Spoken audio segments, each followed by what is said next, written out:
For most of us, going into the medical field forces us to wake up much earlier than we would like.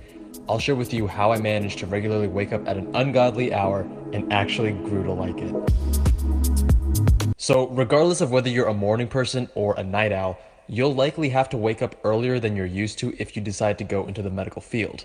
So, how do you make this as painless as possible? What it ultimately all comes down to is sleep hygiene. What is sleep hygiene? It's essentially your behaviors and patterns leading up to sleep.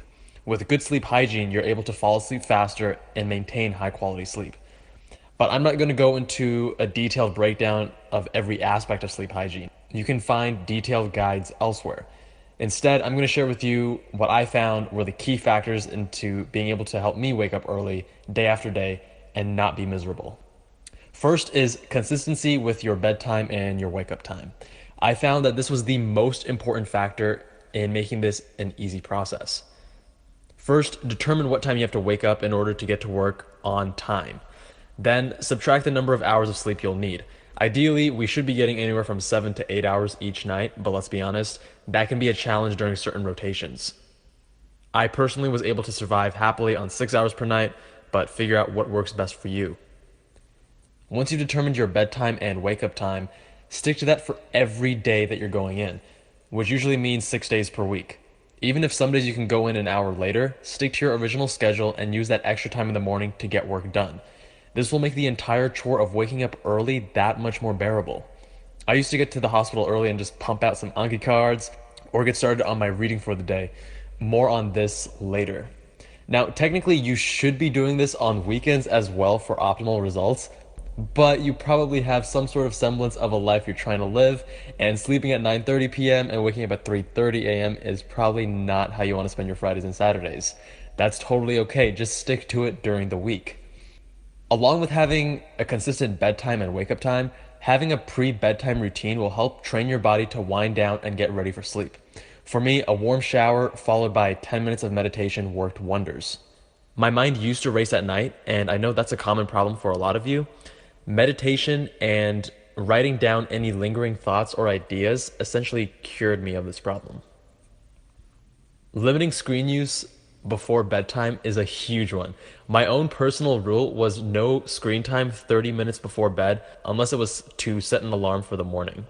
You would be surprised how big of a difference this little change makes. The backlight on TVs, phones, computers, and other screens tells your brain that it's bright outside and messes with your circadian rhythm. Limiting the use of these items in the 30 to 60 minutes leading up to your bedtime will both help you fall asleep faster and increase the quality of your sleep. In short, it means you feel a lot better when you wake up. I also like to use apps that transition the screens to warmer temperatures at night. This decreases the negative influence that backlit devices have on your sleep cycle. So Flux is what I use on my computer. It's free, runs in the background, and takes essentially no resources. I'll place a link in the description below.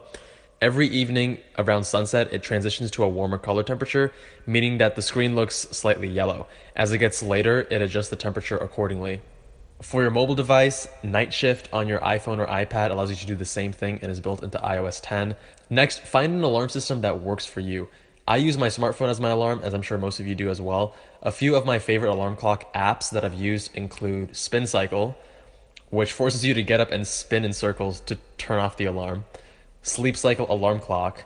It estimates your sleep stage and tries to wake you up during lighter stages of sleep. And there's many other apps for your phone that either force you to do a math problem or perform some other task to help you wake up and not go on a snooze-a-thon.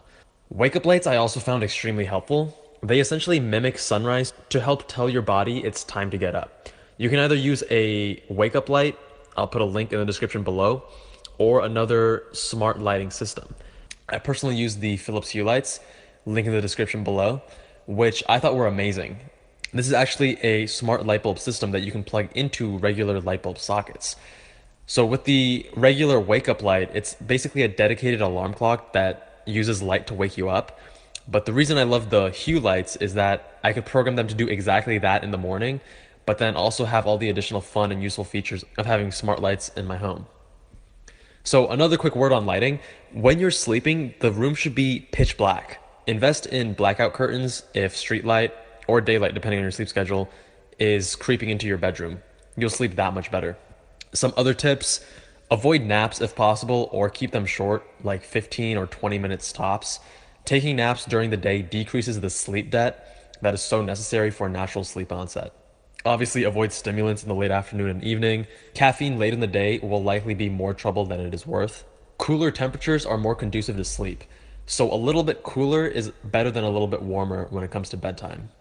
Don't sleep with the TV on. This is terrible for your sleep quality. But other background white noise like a fan is fine and can actually help you drown out other distracting sounds. Your bed is for sleep only. That means no working, no reading, and definitely no TV while you are in bed. Otherwise, you will subconsciously associate your bed with wakefulness. Now, some unexpected benefits that I noticed. I never considered myself a morning person, but by following the above, I've slowly become one. I know it sounds crazy, but hear me out. So no matter what, waking up at 3:30 a.m. for your surgery rotation is painful, no matter how you cut it. But you'll learn you can get so much done in a day by waking up early.